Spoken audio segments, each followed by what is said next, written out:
My family chose my high school prize ceremony, the moment I was called on stage in front of teachers, students, and families, to look me in the eyes and say they regretted I was ever born. I didn't shout. I didn't break down. I answered with one calm sentence, walked out, and left my seat empty under the spotlight. 30 minutes later, the celebration spiraled into panic. Before I tell you how that silence came back to them, take a second to subscribe and comment where you're watching from. Stories like this only matter if someone is listening. I woke before sunrise in our narrow house on Maple Ridge Road, the kind of morning that feels important before you know why. The air smelled like toast and floor cleaner, and somewhere down the hall my aunt's heels clicked sharply against the tile. Today was supposed to matter. That's what my guidance counselor had said when she handed me the envelope a week earlier, smiling like she knew something the rest of the world didn't. State Academic Excellence Award. Highest score in the district. Full stage recognition. I read the letter until the fold softened, until the words felt real in my hands. At 17, I'd learned not to expect much from my family. Still, some stubborn part of me believed this might change something, just once. One moment where I wasn't invisible. From the kitchen, my cousin Mark's voice carried easily. "Lydia's going to steal the show tonight," he said, laughing. That girl was born for applause. Lydia. My younger sister. The one whose name fit comfortably into pride. I stepped into the kitchen, tie half knotted, certificate folder tucked under my arm. My mother, Elaine Rowan, barely glanced up from her phone. My father, Martin Rowan, folded his newspaper without looking at me. "Bus leaves at 9, my mother said. "Don't wander off like you always do." Like I always do. As if I were a problem that needed managing. Outside, Noah Pierce waited in his dented sedan, drumming his fingers against the steering wheel. He grinned when he saw me. "Big day," he said. "They're finally going to hear your name." I nodded. "Feels strange." "Good," he replied. "Means it matters." Harborview High buzzed with noise when we arrived. Folding chairs covered the gym floor. Banners sagged from the walls. Teachers whispered. Parents fought for camera angles. A microphone screeched briefly, sharp and unsettling. My family claimed seats near the front. I was directed to the far row with other award recipients. Lydia sat dead center, surrounded by relatives, smiling like the room belonged to her. The ceremony rolled on. Sports awards. Volunteer recognition. Leadership certificates. Applause rose and fell in polite waves. Then the principal paused.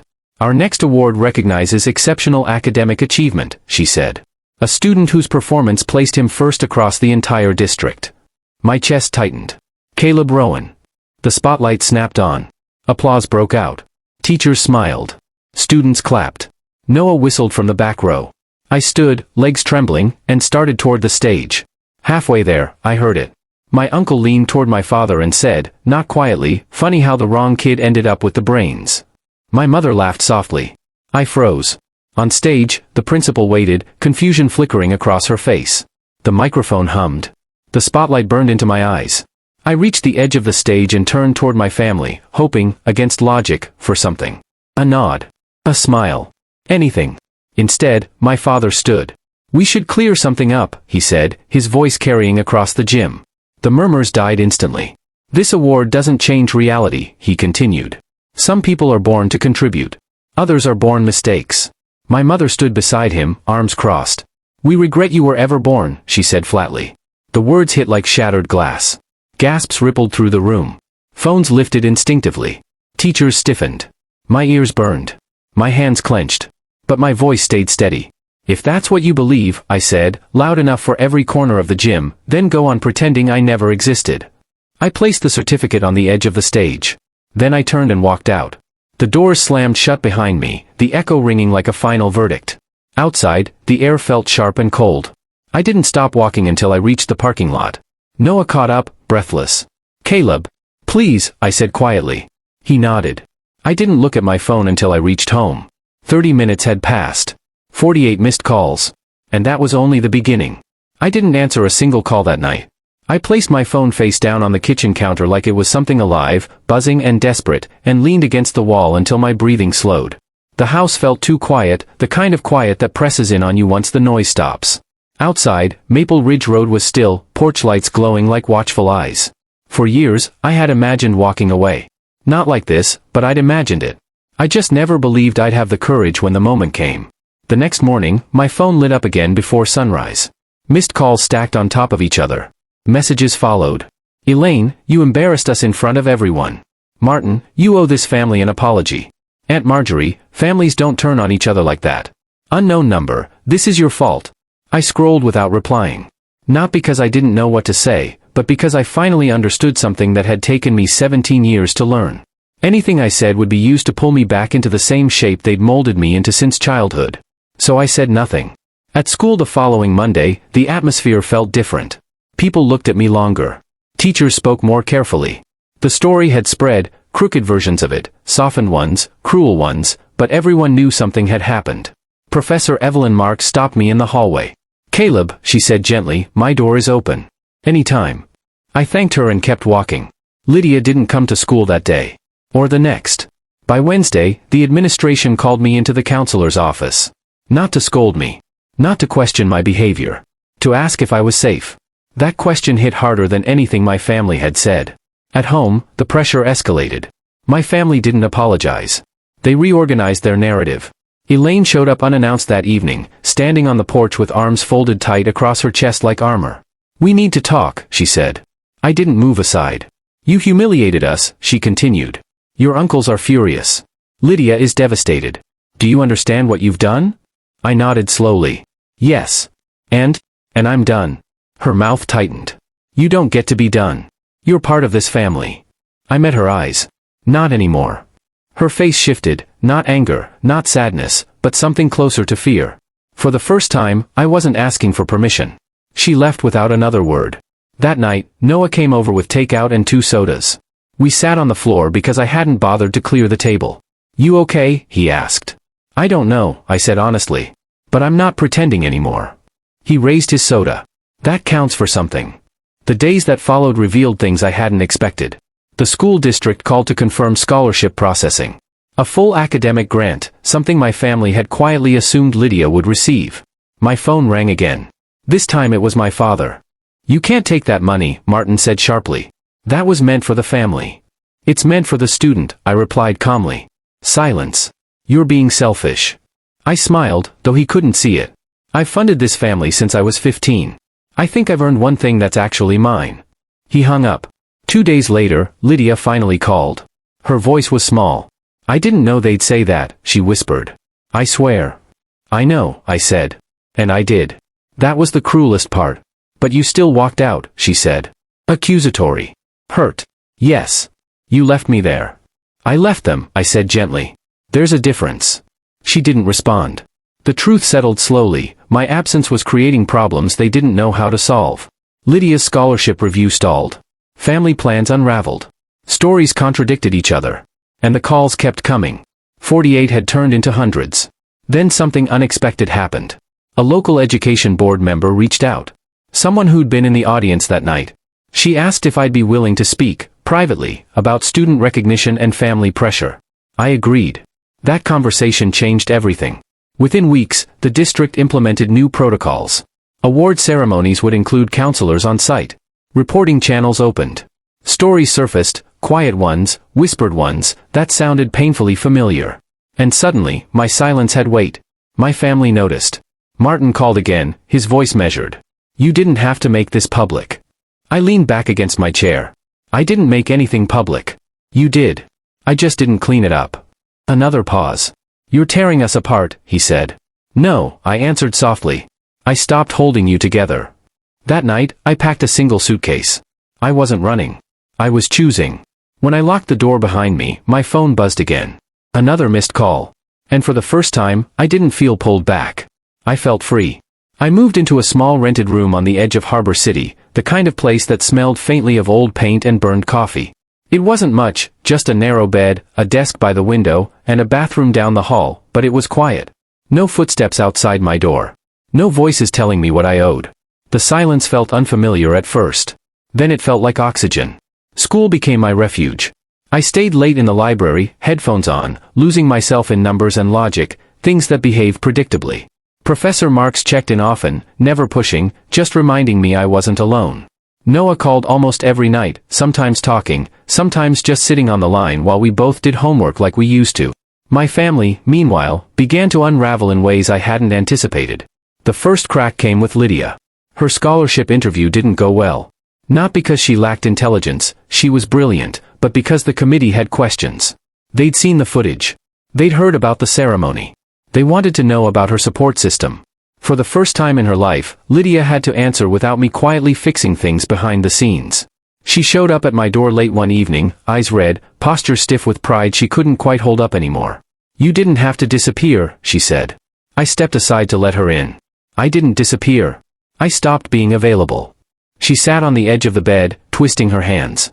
"They're blaming you for everything." "I know. They say you turned people against us." I leaned against the desk. "I didn't say anything about them." "That's worse," she snapped. "You let other people decide."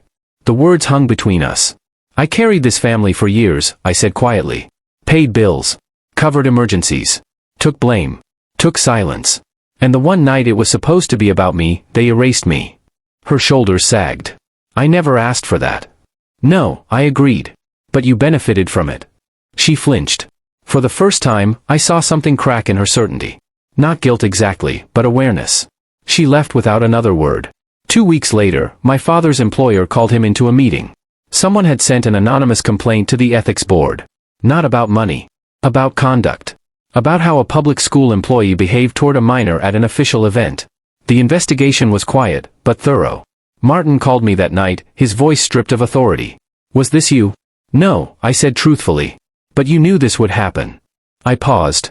"I knew silence wouldn't protect you anymore." He hung up. The family group chat exploded after that. Accusations. Denials. Panic dressed as outrage. Aunt Marjorie tried to mediate, sending long messages about unity and forgiveness, as if forgiveness could be demanded like rent. I left the chat. That's when the letters started. Handwritten. Formal. Cold. Elaine wrote about reputation. About how people were whispering. About how Lydia was struggling. About how I was being selfish again. I didn't reply. Weeks passed. The investigation concluded. Martin was placed on administrative leave pending review. Not fired. Not yet. But exposed. The call stopped. Then something else happened. The district invited me to participate in a student advocacy panel. They wanted someone who understood academic pressure and family dynamics. Someone who had lived it. I said yes. The event was small. No cameras. Just students, counselors, and parents sitting in folding chairs. I didn't name my family. I didn't need to. I talked about being the reliable one. The invisible one. The child whose worth was measured by usefulness. Afterward, a woman approached me with tears in her eyes. "You described my son," she said. I didn't even realize. That night, my phone buzzed again. "Elaine. I didn't know it was that bad," she wrote. I stared at the message for a long time. Then I typed back one sentence. "You never asked." Her reply came minutes later. "Can we talk?" I didn't answer. Because for the first time, I wasn't afraid of what would happen if I didn't. Meanwhile, Lydia's scholarship decision came through. Deferred. Not denied. But no longer guaranteed. She showed up again, unannounced, this time without anger. "They want proof I can stand on my own," she said quietly. I nodded. "That's fair." "They asked about you." I raised an eyebrow. "They asked why the person who supported me for years suddenly disappeared." "And what did you say?" She hesitated. "That you finally chose yourself." Something shifted then. Not reconciliation. But honesty. At school, my grade soared. Focus does that. Professor Marks nominated me for a regional academic grant, one that would cover tuition, housing, and research opportunities. When the acceptance email arrived, I didn't tell anyone right away. I sat on my bed, reading it over and over, letting it sink in. This was mine. No conditions. No obligations. No silent strings. When my family found out, because they always did, the reaction was swift. Elaine showed up at my door again, this time alone. She looked smaller somehow. "You're tearing the family apart," she said softly. I met her gaze. "No. I stopped being the glue." She swallowed. "We need you." I shook my head. "You needed what I provided. Not me." Tears filled her eyes, but they didn't move me the way they once would have. I closed the door gently. Behind it, the hallway buzzed with distant life. Somewhere someone laughed. Somewhere a door opened and closed. Inside, I exhaled. For the first time, I wasn't bracing for impact. I was standing on ground that didn't shake beneath me. And somewhere far away, the family that had built itself on my silence was beginning to understand what it meant to lose it. The silence that followed my mother leaving wasn't empty anymore. It was full of decisions, of space, of a future that didn't require me to bend myself smaller. I settled into a rhythm. Mornings at school, afternoons at the library, evenings in my rented room where the window rattled whenever buses passed. I cooked simple meals, studied until my eyes burned, and slept without the constant tension of waiting for someone to need something from me. It felt strange, almost wrong, to exist without being useful to anyone else. But slowly, that feeling softened into something steadier. News traveled back to me in fragments. Martin's administrative leave became permanent. Not a firing, not a public disgrace, but enough to stain the image he'd carefully built. The kind of quiet mark that followed you into rooms even when no one said a word. He stopped calling altogether. Elaine tried once more, sending a message that said only, "We should talk before this goes too far." I didn't reply. Lydia's world, meanwhile, was shrinking. Without my constant support, financial, emotional, invisible, she struggled. Not because she wasn't capable, but because she'd never been forced to stand alone before. Study groups replaced private tutors. Part-time work replaced allowances. She resented me for it at first. Then, slowly, she began to understand. She called one night, voice tight. "I got a job." "That's good," I said. "They never made me before." I closed my eyes. "I know." There was a pause. "I don't hate you," she said quietly. "I know," I repeated. And this time, I meant something different. At school, my name began to mean something new. Not that kid from the ceremony, but the one who spoke up. Teachers treated me with a respect I wasn't used to. Students asked for help. Counselors asked for input. I was invited to meetings I didn't know existed before. Professor Mark sat with me after class one afternoon. "You know," she said, folding her hands, "what happened to you could have broken you." I shrugged. "It almost did." "But it didn't," she said. "And that matters." The regional grant interview came sooner than I expected. A long table. Neutral faces. Careful questions. They asked about my academic goals. My leadership philosophy. My family support system. I told the truth. I learned early how to survive without one, I said. And how to build something better. When I left the room, my hands were shaking, not from fear, but from relief. 2 weeks later, the acceptance letter arrived. Full funding. Housing. Research stipend. I read it 3 times before letting myself smile. This time, when the news reached my family, it didn't come with anger. It came with desperation. Elaine showed up again, this time with Aunt Marjorie in tow. They stood in the hallway like guests who'd overstayed their welcome but didn't know where else to go. "We're worried," Aunt Marjorie said gently. "Things aren't stable." I leaned against the doorframe. They never were. Elaine's voice trembled. "Lydia's overwhelmed. Your father won't leave the house. People are talking." "I know," I said. "And you don't care?" she asked, incredulous. I met her eyes. "I care. I just won't fix it." The words landed heavier than shouting ever could. That night, Lydia sent me a message. "I understand now. I really do." I stared at it for a long time before replying. That's all I ever wanted. A week later, the school board finalized new policies. Mandatory reporting channels. Student advocacy liaisons. Families were no longer the only authority in moments like the one I'd endured. My name wasn't mentioned publicly. But I knew. The prize ceremony that had tried to erase me had ended up changing more than just my life. Meanwhile, my family's structure, built on silence, hierarchy, and expectation, continued to collapse quietly. Bills went unpaid. Arguments surfaced. Old grievances, once buried under my compliance, rose to the surface. Without me absorbing the pressure, they turned on each other. Elaine called one last time. "We were wrong," she said, her voice thin. "We shouldn't have said it." I closed my eyes. "You shouldn't have believed it." She started to cry. "I don't need apologies," I continued. "I needed respect. And that window is closed." The call ended without goodbye. Spring arrived in Harbor City with soft rain and pale sunlight. I packed my belongings into boxes labeled with my own handwriting. My future no longer felt like something I was sneaking toward, it felt earned. Noah helped me load the car the morning I left. "You sure you're ready?" he asked. I looked back at the building, the street, the life I'd survived. "Yes," I said. "I am." As we drove away, my phone buzzed once. A missed call. I didn't check it. Because some chapters don't need closure. They end the moment you stop going back. Leaving Harbor City didn't feel dramatic. There was no music swelling, no moment where I looked back and whispered something poetic. I just drove. Mile after mile, the road stretched forward, and with every exit sign I passed, the weight I'd been carrying since childhood loosened its grip. The new city was smaller. Quieter. The kind of place where people noticed if you showed up consistently and didn't ask too many questions about where you came from. My housing was modest, but clean. My desk faced a window instead of a wall. The first night I slept there, I woke up confused by how calm my chest felt. No dread. No waiting for a message that would ruin my day. Just silence, the good kind. Classes were harder than anything I'd faced before. The expectations were high, the pace relentless. But for the first time in my life, the pressure wasn't personal. No one was comparing me to Lydia. No one was reminding me who I owed. I was evaluated on my work alone. I thrived. Professors challenged me directly. Peers debated with me, not around me. My ideas weren't filtered through anyone else's reputation. When I spoke, people listened. When I made mistakes, they were treated as part of learning, not proof of failure. One afternoon, after a long seminar, Professor Alden stopped me in the hallway. "You don't realize this yet," he said, "but you carry yourself like someone who's already survived the worst." I smiled. "I have." He nodded, like that explained everything. Back home, the cracks kept widening. I heard about it through indirect channels. A cousin's post. A forwarded message. A voicemail from an unknown number I never returned. Martin resigned. Officially, it was for personal reasons. Unofficially, the scrutiny never stopped. Parents whispered. Administrators avoided him. The authority he once wielded so easily no longer protected him. Without my silence to shield the image of the family, the past refused to stay buried. Elaine withdrew.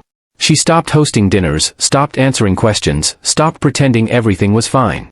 The social circle she'd built around appearances thinned quickly once there was nothing impressive left to show. And Lydia, she changed the most. She struggled at first. Failed a test. Missed a deadline. Panicked the way I used to panic in secret. But instead of someone stepping in to fix it, she had to face it herself.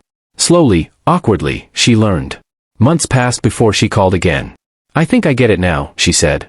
"I didn't rush to fill the silence. I didn't know how much you carried," she continued. "They always made it sound like you were just better at handling things."